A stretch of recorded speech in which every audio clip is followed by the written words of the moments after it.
कहानी की शुरुआत एक स्पेसशिप से होती है जो अंतरिक्ष से बेहद तेज रफ्तार में नीचे गिर रही होती है। कुछ ही पल बाद वह एक तालाब में आकर क्रैश हो जाती है। स्पेसशिप का दरवाजा खुलता है और स्पेस सूट पहने इंसानों जैसे दिखने वाले दो लोग बाहर निकलते हैं। उनमें से एक अपने बेहोश साथी को घसीट कर किनारे लाता है, लेकिन खुद भी थक कर वहीं बेहोश हो जाता है। बेहोशी में उसे अपने ग्रह की पुरानी जिंदगी की झलकियां दिखाई देती हैं। होश आने पर वह देखता है कि उसके साथी की छाती पर गहरा घाव है और उसकी मौत हो चुकी है। तभी तालाब में पड़े उसके कंप्यूटर से आवाज आती है। वह उसे बाहर निकालकर आसपास की जानकारी जुटाने की कोशिश करता है। कंप्यूटर बताता है कि आसपास उनकी कोई दूसरी स्पेसशिप मौजूद नहीं है। यह सुनकर वह निराश हो जाता है। फिर वह कंप्यूटर से एक तार अपनी आंख में जोड़ता है। कुछ ही सेकंड में इस ग्रह का पूरा इतिहास, यहाँ के लोगों की भाषा, जानवरों की जानकारी और रहने सहने का तरीका उसके दिमाग में पहुंच जाता है। इसके बाद वह अपनी बंदूक से निशानेबाजी की प्रैक्टिस करता है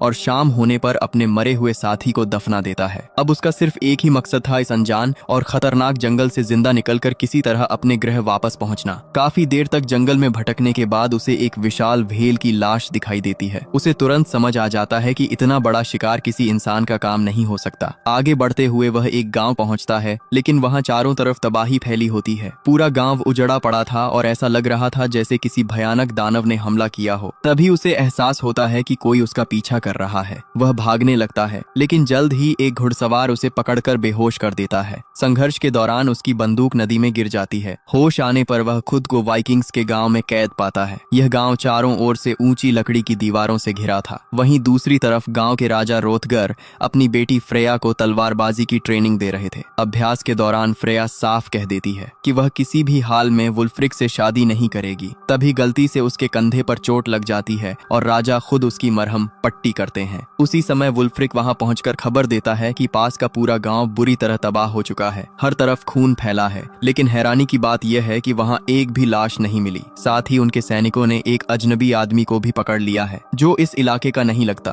कुछ देर बाद पूरे गांव के सामने उस अजनबी को कैदी बनाकर खड़ा कर दिया जाता है और लोग उसका तमाशा देखने लगते हैं। फिर वुल्फ्रिक उसे पूछताछ के लिए अंदर ले जाता है। जब उसका नाम पूछा जाता है तो वह अपना नाम कीनन बताता है। वह झूठ बोलते हुए कहता है कि वह उत्तर दिशा से ड्रैगन का शिकार करने आया है, लेकिन कोई उसकी बात पर भरोसा नहीं करता। सबको यकीन था कि पास के गांव की तबाही के पीछे उसी का हाथ है। मौका मिलते ही कीनन भागने की कोशिश करता है, लेकिन ताकतवर वाइकिंग्स उसे फिर पकड़ लेते हैं। बाद में अकेले कैद होने पर वह गर्म लोहे की मदद से अपनी जंजीर तोड़ने की कोशिश करता है। तभी फ्रेया वहां आ जाती है। उधर राजा रोथगर वुल्फ्रिक से पूछते हैं कि उस अजनबी के बारे में कुछ पता चला या नहीं। वुल्फ्रिक बताता है कि अब तक कोई खास जानकारी नहीं मिली। तब राजा उसे तबाह हुए गांव के राजा गुना को ढूंढकर लाने का आदेश देते हैं ताकि उसे समझाया जा सके कि इस हमले में उनका कोई हाथ नहीं है। लेकिन वुल्फ्रिक इसके लिए तैयार नहीं होता। वह बताता है कि गुना ने सालों पहले उसके पिता की हत्या की थी, इसलिए वह उससे नफरत करता है। तब राजा समझाते हैं कि उस घटना में गुना नहीं बल्कि उसके पिता की गलती थी। इसी बीच फ्रेया कीनन से पूछती है कि क्या उसने ही उस गाँव पर हमला किया था। कीनन साफ इनकार कर देता है। अचानक वह अपनी बेड़ियां छुड़ाकर फ्रेया और पहरेदारों पर हमला कर देता है।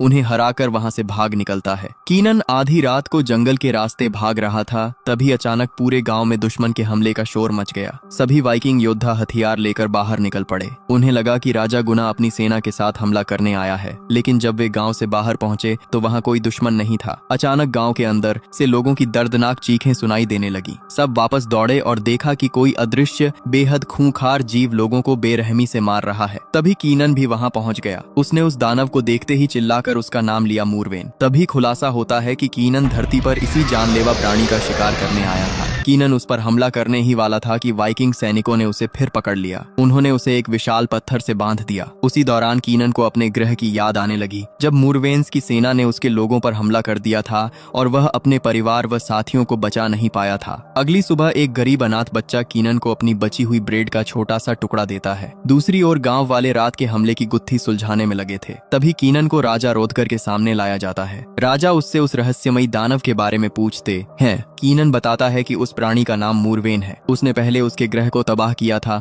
और अब धरती पर भी वही विनाश फैला रहा है। वह अपने शिकार को नीली रोशनी से आकर्षित करता है और फिर बेरहमी से मार डालता है। सबसे खतरनाक बात यह थी कि मूरवेन अपनी मौजूदगी छिपा सकता था। वह कीनन की स्पेसशिप में छिपकर ही धरती तक पहुंचा था। यह सच सुनते ही गांव वाले गुस्से से भर उठते हैं। उन्हें लगता है कि इस पूरी मुसीबत की वजह कीनन ही है, इसीलिए वे उसे फांसी देने की मांग करने लगते हैं। लेकिन राजा किसी तरह भीड़ को शांत कर देते हैं। कीनन समझ जाता है कि वाइकिंग योद्धा मूरवेन का शिकार करने जरूर निकलेंगे, इसलिए वह राजा से उनके साथ जाने की इजाजत मांगता है। राजा उसकी बात मान लेते हैं। जैसे ही वे बाहर निकलते हैं, फ्रेया कीनन को जोरदार मुक्का मारती है और पिछली रात का हिसाब बराबर कर देती है। इसके बाद राजा, वुल्फ्रिक, फ्रेया और बाकी योद्धाओं के साथ कीनन भी जंगल की ओर निकल पड़ता है। रास्ते में राजा उससे कहते हैं कि अगर मूरवेन को अभी नहीं रोका गया तो इस धरती का भी वही हाल होगा जो उसके ग्रह का हुआ था। थोड़ी दूर जाकर वुल्फ्रिक कई ताजा लाशें मिलने की खबर देता है। वह सुझाव देता है कि सभी लोग छोटे छोटे दलों में बंटकर अलग अलग दिशाओं में खोज करें,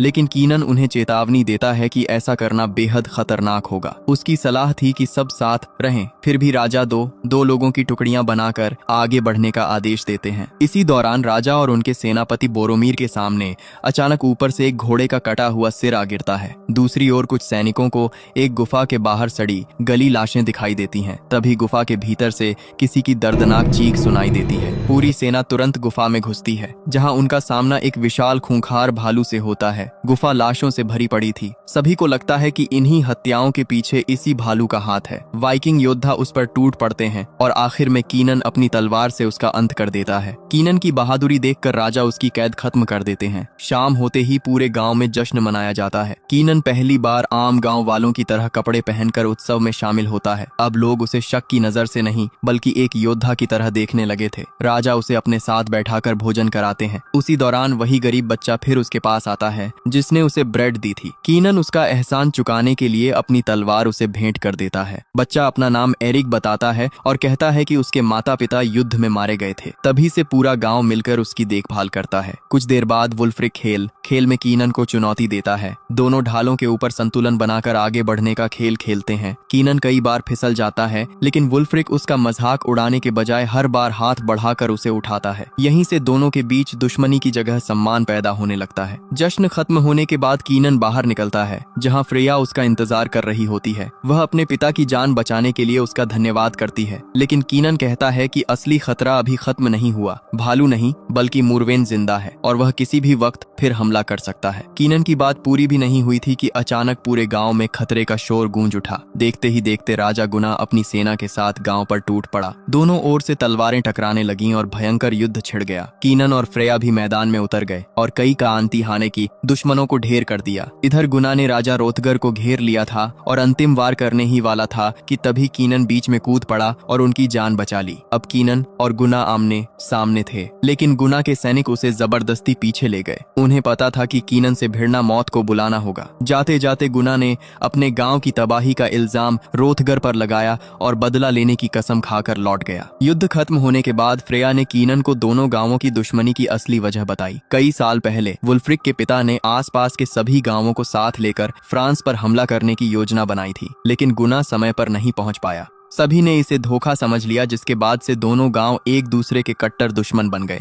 उधर गुना अपनी सेना के साथ जंगल में रुका हुआ था। तभी एक सैनिक पास के तालाब की ओर गया और अचानक पानी में छिपा मूरवेन उस पर टूट पड़ा। कुछ ही पलों में उसने कई सैनिकों को बेरहमी से मार डाला। गुना को लगा कि यह हमला वुल्फ्रिक की चाल है, इसलिए वह पूरी ताकत से लड़ने लगा, लेकिन मूरवेन के सामने उसकी बहादुरी भी बेकार साबित हुई। किसी तरह जान बचाकर वह अपने बचे हुए साथियों के साथ वाइकिंग गांव की ओर भागा। गांव के दरवाजे पर पहुंचकर गुना के लोग मदद की गुहार लगाने लगे, लेकिन वुल्फ्रिक को लगा कि यह दुश्मन की नई चाल है। उसने बिना देर किए तीर चलाने का आदेश दे दिया। कुछ ही पलों में गुना के लगभग सभी साथी मारे गए। आखिर में सिर्फ गुना जिंदा बचा। तभी कीनन ने बीच में आकर सैनिकों को रोका और गांव का दरवाजा खुलवाया। जैसे ही गुना अंदर आया, वुल्फ्रिक उसे मारने दौड़ा। तभी सबकी नजर जंगल से आती रहस्यमयी नीली रोशनी पर पड़ी। वह रोशनी एक आदमी को अपनी ओर खींच रही थी। अगले ही पल वह नीली चमक लाल हो गई और मूरवेन का असली भयानक रूप सबके सामने आ गया। उसने उस आदमी को पल भर में मार डाला और फिर अंधेरे जंगल में गायब हो गया। अब किसी को भी शक नहीं रहा कि अब तक हुई सारी तबाही के पीछे वही दानव था। राजा रोथगर ने तुरंत सभी सरदारों को ग्रेट हॉल में बुलाया। वहाँ भी गुना और वुल्फ्रिक एक दूसरे पर भड़क रहे थे। गुना ने बताया कि उसने मूरवेन पर पूरी ताकत से तलवार चलाई थी, लेकिन ऐसा लगा जैसे वह पत्थर की दीवार से टकरा गई हो। तब कीनन ने कहा कि मूरवेन को खुले मैदान में हराना नामुमकिन है, उसे चालाकी से जाल में फंसाना होगा। लेकिन वुल्फ्रिक फिर उसकी बात का विरोध करने लगा। उसका कहना था कि एक बाहरी आदमी की सलाह पर भरोसा नहीं किया जा सकता। दोनों के बीच बहस इतनी बढ़ गई कि हाथापाई की नौबत आ गई। राजा ने बीच बचाव किया और आखिरकार कीनन की योजना पर भरोसा जताया। उन्होंने आदेश दिया कि मूरवेन को फंसाने के लिए वैसा ही जाल तैयार किया जाए जैसा कीनन चाहता है। अगले दिन पूरे गांव ने मिलकर विशाल गड्ढा खोदा। उसे ऊपर से इस तरह ढका गया कि वह साधारण झोपड़ी जैसा दिखाई दे। फिर उसके भीतर नुकीले खंभे गाड़े गए और चारों ओर तेल भर दिया गया। कीनन की योजना थी कि मूरवेन को इसी गड्ढे में गिराकर आग के हवाले कर दिया जाए। काम पूरा होने पर राजा ने सबके सामने कीनन को अपना योद्धा घोषित कर दिया। अब वह कैदी नहीं बल्कि गांव का सम्मानित सदस्य बन चुका था।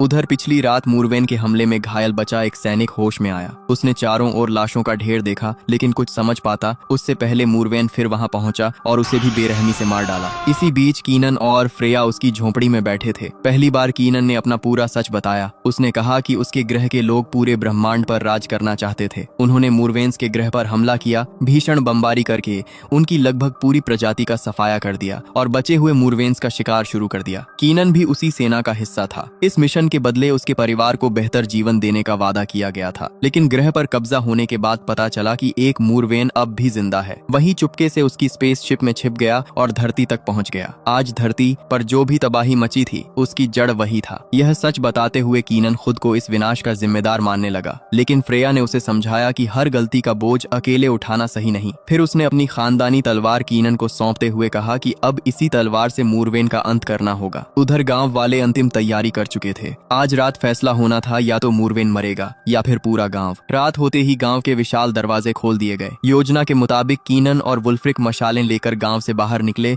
और अंधेरे जंगल में मूरवेन का इंतजार करने लगे। चारों तरफ सन्नाटा पसरा था, दूर तक कुछ दिखाई नहीं दे रहा था। इसलिए कीनन ने जलती हुई मशाल जंगल की ओर फेंक दी। मशाल की रोशनी पड़ते ही सबके होश उड़ गए। मूरवेन बिल्कुल उनके सामने खड़ा था। तभी अचानक एक पादरी उसके सामने आ गया और भगवान के नाम पर उसे वापस लौट जाने को कहने लगा। लेकिन मूरवेन ने एक ही वार में उसका सिर धड़ से अलग कर दिया। यह देखकर कीनन और वुल्फ्रिक तुरंत भागे ताकि मूरवेन उनका पीछा करते हुए जाल तक आ जाए। योजना सफल रही और मूरवेन सीधे गहरे गड्ढे में जा गिरा। लेकिन उसी समय वुल्फ्रिक का पैर फिसल गया और वह भी गड्ढे में गिर पड़ा। बाहर का रास्ता बंद हो चुका था। ऊपर खड़े धनुर्धर आग वाला तीर छोड़ने ही वाले थे कि कीनन ने अपनी जान जोखिम में डालकर वुल्फ्रिक को बाहर खींच लिया। अगले ही पल आग का तीर गड्ढे में गिरा और जोरदार धमाका हुआ। पूरा गड्ढा आग की लपटों में घिर गया। सबको लगा कि मूरवेन मर चुका है। लेकिन तभी औरतों की भीड़ के पीछे से एक दूसरा छोटा मूरवेन निकल आया। यह उसी का बच्चा था। उसे देखते ही पूरे गांव में अफरा तफरी मच गई। फ्रेया ने बिना डरे उसका सामना किया। तभी राजा रोथगर भी उसकी मदद के लिए पहुंचे। लेकिन छोटा मूरवेन उन्हें जोरदार टक्कर मारकर दूर फेंक देता है। उसी वक्त आग में जलता हुआ बड़ा मूरवेन भी गड्ढे से बाहर निकल आता है